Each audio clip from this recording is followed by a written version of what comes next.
2016, Kegan Kline lived with his father, Tony Kline, in Peru, Indiana. Little did anyone know that within this house of horrors, Kegan Kline was actually getting busy on his devices creating false accounts under female names to solicit children for nude pictures. Police believe that those two female accounts were used by Kegan and another male user. There was a Dropbox account with links of images and videos going to this other user, and it was linked also back to Kegan Kline's account. One of the account names was called Emily Ann 45, which was mostly being used between March to November 2016. In the later half of 2016 and in early 2017, Kegan Kline created an account called Anthony Shots, which shows a good-looking young guy. He's a model, he has money, he has cars, and he's soliciting these young teenage girls for nude images.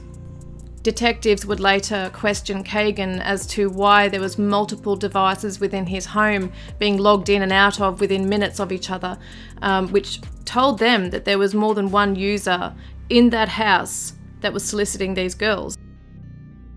And detectives in that police interview in 2020 also questioned Kegan Kline about the fact that his Anthony Shots profile was in contact with Libby on the day of her murder, and that the person behind the Anthony Shots profile had stated to one of Libby's friends via text that he was meant to meet up with her, but she didn't show up. And we know that Libby and Abby did show up to the High Bridge, and so did this guy, their killer, who Libby bravely had captured on film. And the next day, the 14th of February, their bodies were found. What I find really interesting is Kegan Kline's Facebook profile. He's got all these entries where he's starting new jobs at Las Vegas from August 2016 to 2018. And it's interesting because in early January, he has stated that he has 2 different jobs in Las Vegas and that he's there visiting Las Vegas for these jobs. And on the 12th and 13th of February, which was when the girls were murdered, he has actually put that he started a new job at California Hotel and Casino in Las Vegas.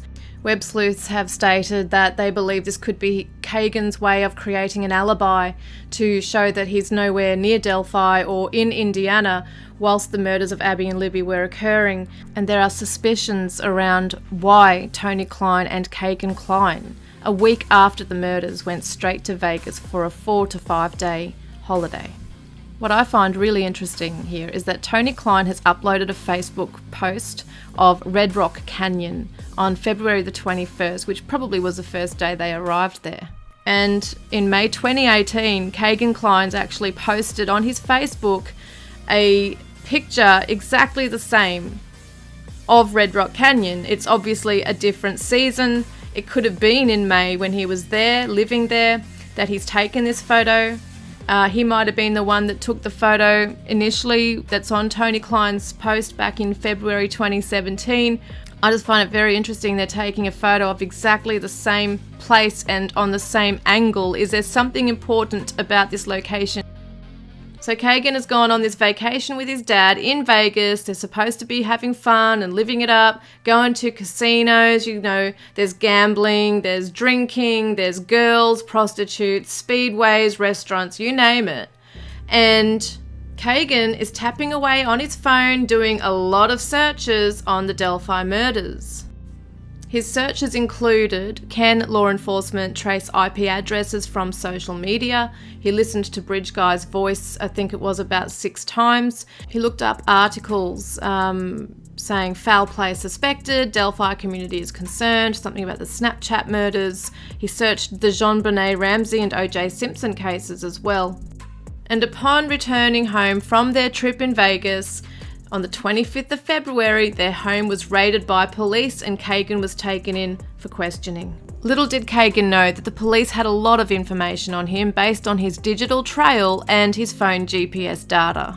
In the 2020 police transcript, it states that Kegan had lied about his whereabouts a few days after the murders. He had said that he was with his dad all day in their house and that he'd gone out to see his grandma and grandpa for a little while, and that he left, I think it was 12 to 2 or 12 to 3, which is a pretty weird number to think of for it to be so precise like that. But, the police said, well, you weren't actually at your grandma and grandpa's. You were logging onto the Wi-Fi of a house on Country Club Road and watching porn on your phone. Kegan denied this. He denied knowing anybody at Country Club Road. He denied even being on Country Club Road. He said the only places he ever went to when he left his dad's was either to his grandma and grandpa's or to his best mate's house, who would sell him weed. And when police questioned Kegan as to why he omitted the name of a best mate he'd gone to school with, on 2 different friends lists he had given police, KK states, he's a big-time drug dealer, I don't want to associate myself with that person and get myself arrested. But the cop calls Kegan out on that and says, well, you've just told us that you're quite happy to associate yourself with weed because you buy it from your other friend. And the funny thing about this also is that further down in the transcript, Kegan actually admits to working for this big-time drug dealer. When police in 2020 question Kegan and say to him, well, who would have had access to your phone for so many hours and days, doing this activity on there? And he said, well, me, I'm the only one that uses it. I don't really give it to my dad. I would never let him go on there for hours, but it must have been my mate. It must have been him who I stayed with for a little while in 2016, and the cops aren't buying it. And they say to him, no. They said, no, you told us that this friend of yours doesn't even hardly go to your house. He hasn't stayed at your house. This data that we have been collecting has come from your house. Kegan goes on to say that him and his mate move out to Las Vegas in June 2017, where they start up a medical marijuana delivery service. It's a business that apparently you don't need a license for if you're over 18 and you're only gifting marijuana to somebody as part of a monthly subscription that their clients pay for the service. So Kline's basically saying that, their clients don't pay for the marijuana, they pay for the service and the marijuana is gifted on the side. Kegan goes on to say that every week he would go to LA to get their product and staff. At the time of the 2020 police interview, he was living with his girlfriend in Indiana, and he told police that he had returned from Las Vegas late 2018. But he still had a LA phone number. So it kind of shows me that even though he was living in Vegas for 1.5 to 2 years, he's also been traveling back and forth, like in and out from LA to Las Vegas. So LA is the place, the hotspot that he's gotten his product from, whatever that product really is, and he has distributed it throughout Vegas and different places he's been flying in and out of. But hang on a minute. You cannot transport marijuana across state lines in any form, whether it be driving or flying, because marijuana is still not federally recognised. So even if it's legal in both states, you still cannot transport it there, especially at an airport. Now, even if you have a medical marijuana card, meaning that you're a patient who might be carrying CBD oils, you can do that as long as the products contain no more than 0.3% of THC. Now, if we look at Kegan, he's got bags of weed, okay? He's packing them into ounces ready to sell them. And he's basically told the detectives that he doesn't even have a business license. It's pretty expensive. $30,000 is the initial license fee for a dispensary. And then you've got renewal fees of $5,000 and an initial application fee, $5,000. That's just for that. So he's full of crap, as we know. He's doing it illegally. We obviously know he's got weed on him. There's evidence on his Facebook profile. But in my opinion, it's not marijuana that he is getting from Los Angeles. Unless he's driving 4 hours to Los Angeles and 4 hours back to Las Vegas. That means it would be an 8-hour trip per week. I just cannot see him doing that, especially when he could be getting his weed from Las Vegas. Okay, so let's backtrack back to the 21st of February 2017 when Kegan and Tony go on their vacation to Las Vegas for 4 days. So on the 23rd of February, Kegan has arranged to meet a guy from Craigslist somewhere in Vegas because he wants to buy weed for the guy he's working for, which is friend number 2. And friend number 1, who is the friend that Kegan is to move out to Vegas with in June 2017, it sounds like he's there already in Vegas when Kegan has gone up there, because there's a conversation that occurs that I've read in the transcript and I've tried to put my head around it, that friend 1 is asking Kegan, why did you bring up friend 2? And, why did you bring him up here? And Kegan's saying, well, I wanted to get weed from this guy off Craigslist for him. So then the cops asked Kegan, why did he blow friend number 2 off in Vegas? Like, why did you blow him off? And he said, well, the Craigslist guy didn't have what he wanted. He said he couldn't get weed or nothing. The detective brings it to Kegan's attention that, somehow he's got amnesia when it comes to remembering Libby's name, or the fact he last spoke to her through the Anthony Shots profile on the day she was murdered, but somehow he remembers an interaction that he has had with a guy off Craigslist in 2017. And that's when Kegan said, well, that's because I was meant to make thousands of dollars for finding this weed for him. So did Kegan travel to Vegas with his dad with this friend number 2? Or did friend number 2 go there separately around the same time? Was he already up there? They're the things I'd like to know.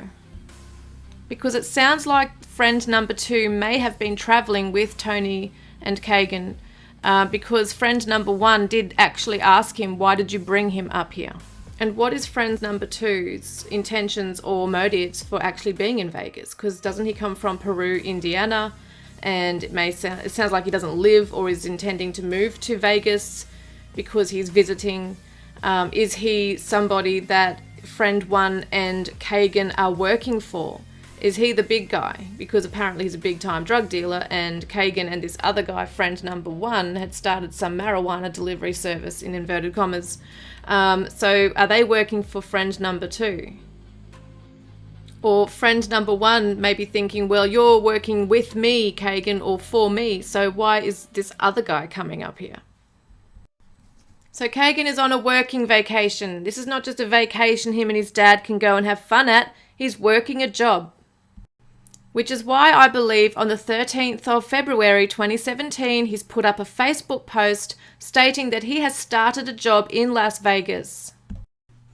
So I must make it clear that I don't believe that Kegan had any of these job titles or worked for these companies, at these casinos, hotels, bail bonds, Las Vegas, all that kind of thing. I don't believe that, but I do believe there is some truth in the lie. I believe these are covers for what he was really doing.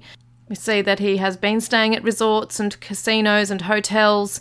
He has been going to concerts and flying back and forth from state to state, especially during 2018. He has been buying very expensive gifts for himself and staying in these resorts, basically bragging about how much money he's earning, showing bags of money on his profile. And I believe that a lot of that is truth. He has a narcissistic personality. He's got a big ego. It's like, look what I'm earning. Look at me. I'm so cool. Look at all the cash I make just from selling marijuana. And I tell you now that although money can be made from selling marijuana, I do not believe that was the only thing he was doing. Particularly because the very first job he ever associated himself with Las Vegas on his profile was when he was in California, which, Calabasas is only a 32-minute drive away from Los Angeles. So, he's saying to the policeman in the 2020 interview that he would go there weekly to get his product and stuff from LA to Las Vegas. Now, we've already looked at that it's illegal for him to travel over borders, state to state, with marijuana. There's no way he's going to get on a flight with that, So with that amount he's selling, I believe that he has gotten child porn. I believe that there is some transaction occurring in LA where he is receiving something, most likely on a digital device, maybe on a USB, and he is distributing it as well as marijuana. I do believe he is selling marijuana. I believe that's something he's doing on the side. Interesting how he says that he gifts it to people as part of a monthly subscription. So maybe that's half truth. Maybe he is also gifting marijuana to those who are his regular clients that are buying this CP. He cannot be driving 8 hours a week to LA. I just cannot see him doing that. I do not see him having so much marijuana in his car where there's a risk of him being pulled over and caught. He's lazy. He would be flying back and forth, and I'm telling you, it's not for drugs. And I think too that these people don't just stop. There's an addiction for these predators. It's almost like they have an impulse. They can't just stop it. When he had that interview, it must have scared the crap out of him, and whoever he was working with, the other, predators out there, and whoever's in that ring of people, I believe, have said to him, come out to Vegas, get away from Indiana, come out to Vegas, and we'll do this in a more sneakier way of getting this product out there. So the guy that Kegan's living with in Las Vegas may have nothing to do with the CP aspect at all. He may just be someone that Kegan can hide behind as a disguise, I'm just doing this marijuana selling. But it does kind of make me wonder, because they're living together in Las Vegas in an apartment, and Kegan is going off to LA weekly. You'd think there'd be questions like, where are you going? What are you going there for? And I mean, he could have lied. He could have said, it's for my music stuff. We just don't really know.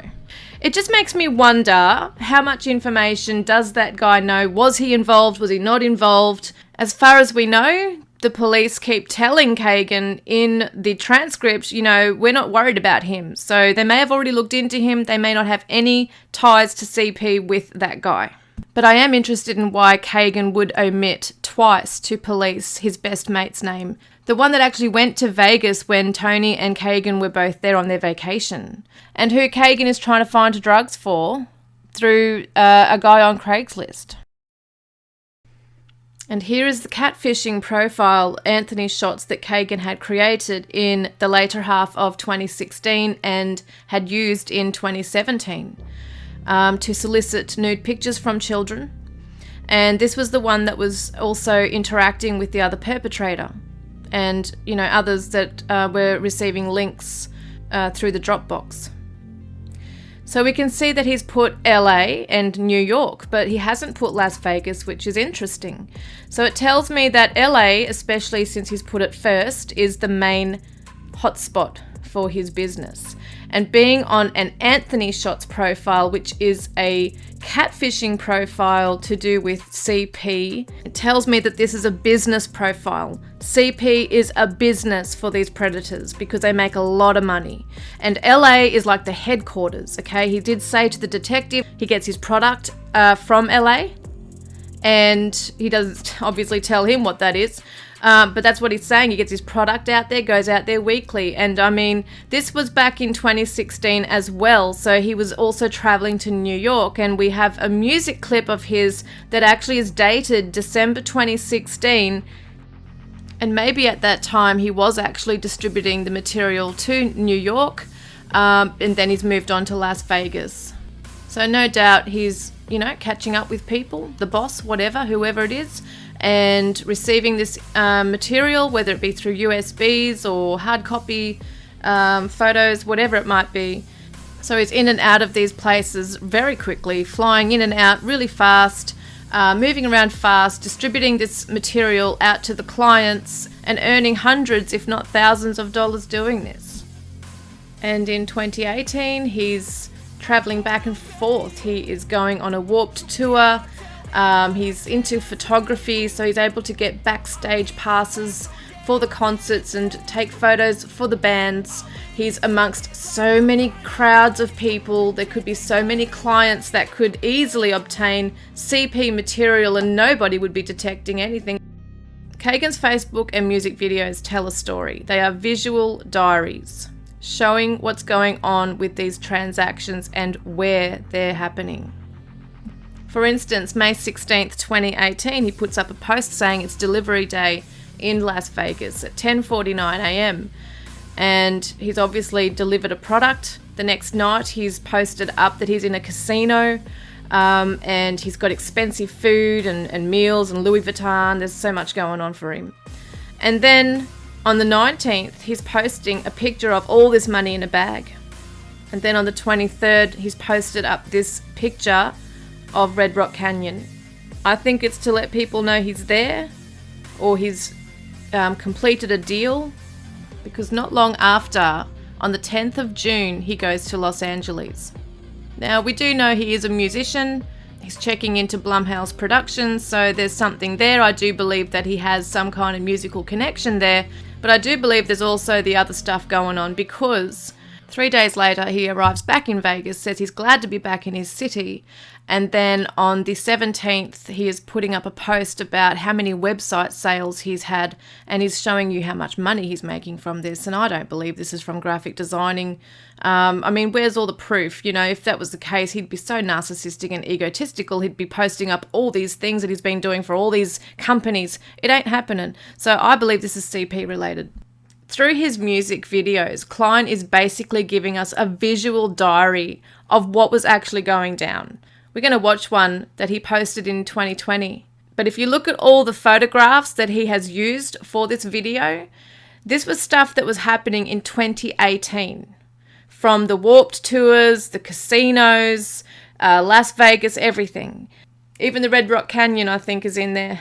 Then we're also looking at Nevada, the desert, transactions occurring. It's all happening in this video, guys. The desert landscape in this music video, I'm not sure if it's Red Rock Canyon, maybe you guys could tell me, but it may just be symbolic of him saying, hey, we're meeting out in the desert for a transaction. He may have recorded it somewhere else, or it could be just a generic video that a music production company might have been able to give him. Yeah. Welcome to Flight School Headquarters. Baby, don't test me, I can bless you. Take you shopping, give you everything that you want to. Thank the Lord that he blessed me. I love chasing this cash, pull up, poppin' tags, spending cash, bout to fuck up a bag. I'm like, yeah, I get that bag, it's secure. Gotta watch out for the haters, cause they lurking. Get that bag, it's secure. I get that bag, it's secure. I'm on my grind, I'm always working. Yeah. Look, it's a vibe. Shawty know what I'm about. Always on the move, I'm in and out. Yeah, no switching sides. Honeycomb without a doubt. You can find me on that paper route. I don't wanna hear your lies. When I was down, you didn't check on me. But now you blowing up my phone because that check on me. I remember being in the studio all lonely. But now all these bitches that come around, they all for me. Baby, don't test me, I can bless you. Take you shopping, give you everything that you want to. Thank the Lord that he blessed me. I'm chasing this cash, pull up, poppin' tags, spending cash, might have fuck up a bag. I'm like, yeah, I get that bag, it's secure. Gotta watch out for the haters, cause they lurking. Get that bag, it's secure. Yeah, I get that bag, it's secure. I'm on my grind, I'm always working. I know you probably thinking money's all that I'm about. I just want my independence from the mud, I get it out. Yeah, you acting like you got it, but I seriously doubt. Cause these bitches always tell us about these lies you spitting out. Get that bag and secure it. She gon' fuck me up the jury. Know my girl, I ain't worried. I'ma hit her with the curry. Me and Kristen on a mission with them blue bitches, they ain't looking blurry. Dead presents that we buried. Me and Cole's kinda furry. I want that bag like I'm supposed to. Dipping that jet like I'm supposed to. I want that Billy, I came from the trenches. I really might pull in that ghost too. Tripping that sauce, I approach you. Stepping and hit that my go-to. I give a fuck on them hoes, dude. I want that money like soul food. Look, it's a vibe. Shawty know what I'm about. Always on the move, I'm in and out. Yeah, no switching sides. Honeycomb without a doubt. You can find me on that paper route. Baby, don't test me, I can bless you. Take you shopping, give you everything that you want to. Thank the Lord that he blessed me. I'm chasing this cash, pull up, poppin' tags, spending cash, bout to fuck up a bag. I'm like, yeah, I get that bag, it's secure. Gotta watch out for the haters, cause they lurking. Get that bag, it's secure. Yeah, I get that bag, it's secure. I'm on my grind, I'm always working.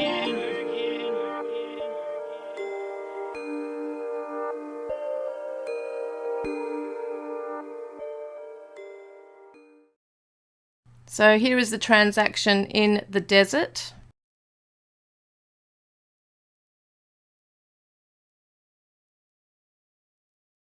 So 24 hours earlier, before the transaction, he is arriving in Las Vegas from somewhere else. In this part in the video, he says he's on the ground and always working, meaning he's driving back and forth to different hotspots within the city, securing the bag from different hotels and casinos. One being the Aria Resort and Casino, the other one being a California hotel casino, which if we look back at February 13th entry that he put in, he says he started a new job at California Hotel and Casino. There are many other references to other casinos and hotels and resorts throughout the music video. They could all be hotspots for this trade drug trade, CP trade, whatever's going on there. Okay, things get even more interesting. On his SoundCloud, I was looking through the comments because I was just curious, about any users on there, anyone suspicious. And I found a Bryce Howell and there's a Dylan Howell on there as well. And I know that they are Facebook friends of his when he was on Facebook. So Dylan and Bryce are brothers and they're both musicians. They both do the kind of same music as Kegan, where it's rap, hip hop. Bryce has a band called White Rice, and I noticed the car and the money shot here. It could be a coincidence. I mean, who's not into money and cars, but it did stand out to me. I don't think it's got anything to do with Anthony's shots. But yeah, it's interesting they were all friends around the same time that this was happening. Dylan Howell is with 2-6 and I think another band called Politically Incorrect. And I think they have a brother or a friend called Ryan, and he is part of a band called ND500. And this is just trippy, okay, because they all put out a YouTube song, exactly the same title as Kegan, called Secure the Bag. And they posted this up on May 17th, 2018. Interesting timing, I think, when you look at Kegan posting up that Nevada picture on the 23rd of May. I don't know. It could be a coincidence, guys, but I don't know.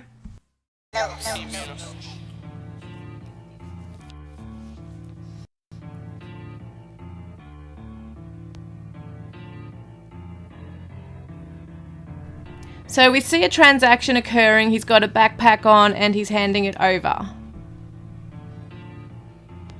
Yeah.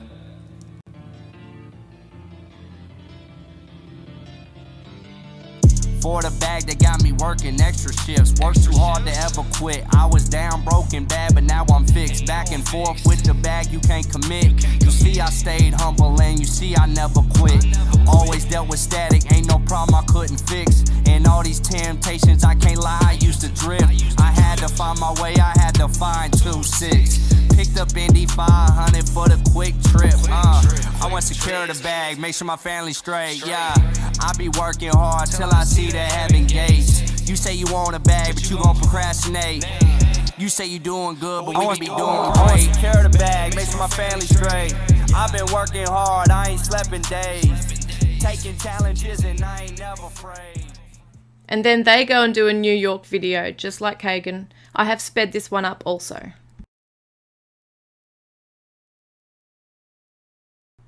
So not only did I come across the Howell brothers on Kegan's SoundCloud, I came across so many different comments and, there's suspicious users on there, guys. There's suspicious things going on where there are male names with female pictures. They seem to have the same or similar reposts and about the same amount of people they're following.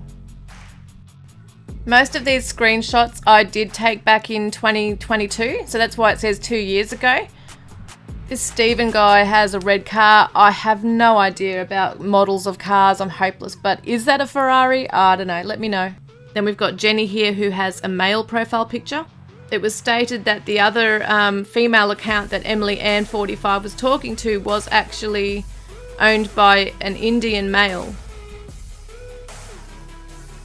And this one I screenshot just the other day. I cannot believe I missed it, but then again, they are just normal names. I didn't really think it stood out to me, but going back, it did stand out to me now we know who has been arrested.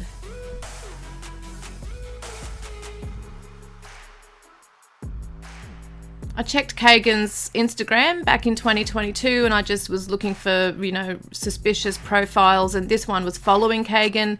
They're no longer on there. I just checked the other day. They're no longer there. And this profile was disturbing to me on Instagram. He's following Kegan. There are a few pictures of a young boy. They're not necessarily inappropriate, but I don't trust this profile one bit. This one stood out. Alibi Rickik 21. The word alibi kind of looks like Rick. Around July, August, it looks like things are wrapping up for Kegan in Vegas. He's posting up lyrics of a song that talks about having a good life, selling drugs with his bros, and it's talking about coke. I mean, did he actually sell harder drugs than marijuana? He could have. And it's interesting because he's then reaching out to a guy called Curtis Snow about needing a job. So it says his job is finished in Las Vegas at California Hotel. He has now closed a job that he's been on for a while, and he now sounds desperate as he's asking this Curtis guy. He's saying, "I need that job, boy." And he says I need with the capital N, which shows desperation, that he needs another job. And the guy that he's actually reached out to is Curtis Ward, otherwise known as Curtis Snow. He's a producer and artist. He produced an indie film in 2011 based on cocaine and the life of a drug dealer and a thief. In real life, he has been arrested and in and out of prison for drug-related offences. He was arrested in 2016 at his grandfather's funeral because he was wanted for an outstanding warrant. There was a 3-hour standoff as he had locked himself in a women's bathroom and they thought he may have had a weapon. It makes me wonder what kind of work Kegan was pursuing him for. Going by Kegan's Facebook entries from August 2016 to January 2017, where he was saying that he was working in Las Vegas, and then putting an entry in on February the 13th, or the day that the girls died, that he was working in Las Vegas, and then going there with his dad 8 days later, after the murders, being the person behind the Anthony Shots profile and admitting he was one of the last people to speak to Libby, and the fact that he may have been in Las Vegas with his dad, with his friend, who he omitted to police. I believe he was there on a working vacation, and I believe that he had CP material, whether it be to do with Libby and Abby, I'm not sure, but I do wonder, because whoever killed Abby and Libby would have taken photos and videos. We don't know what's circulating around out there. In August 2020, Kegan was arrested and charged for 30 counts of child pornography, child solicitation and child exploitation, synthetic identity, deception, and obstruction of justice. In November 2022, 5 charges were dismissed because of lack of evidence. And on the 6th of March 2023, the Deputy Prosecuting Attorney submitted a witness list to the court, which included Tony Kline, Kegan's father, as well as Vincent Kowalski, whose image Kegan had used on the Anthony Shots profile. Vincent is a police officer and a former model. And on the 30th of March 2023, Kegan pled guilty to 25 counts of those sexual abuse crimes. To this date, 2023, nobody else who was linked to those Dropbox accounts and exchanging those materials with Kegan has been arrested. For some reason, Kegan is staying silent on that. Is it because he's close to the other party? Is he loyal to them? Or is he scared? Who is he protecting and why? Is it because they are linked to the Delphi murders, which would then link it back to him? Therefore, he would be incriminating himself in a double homicide. What do you guys think?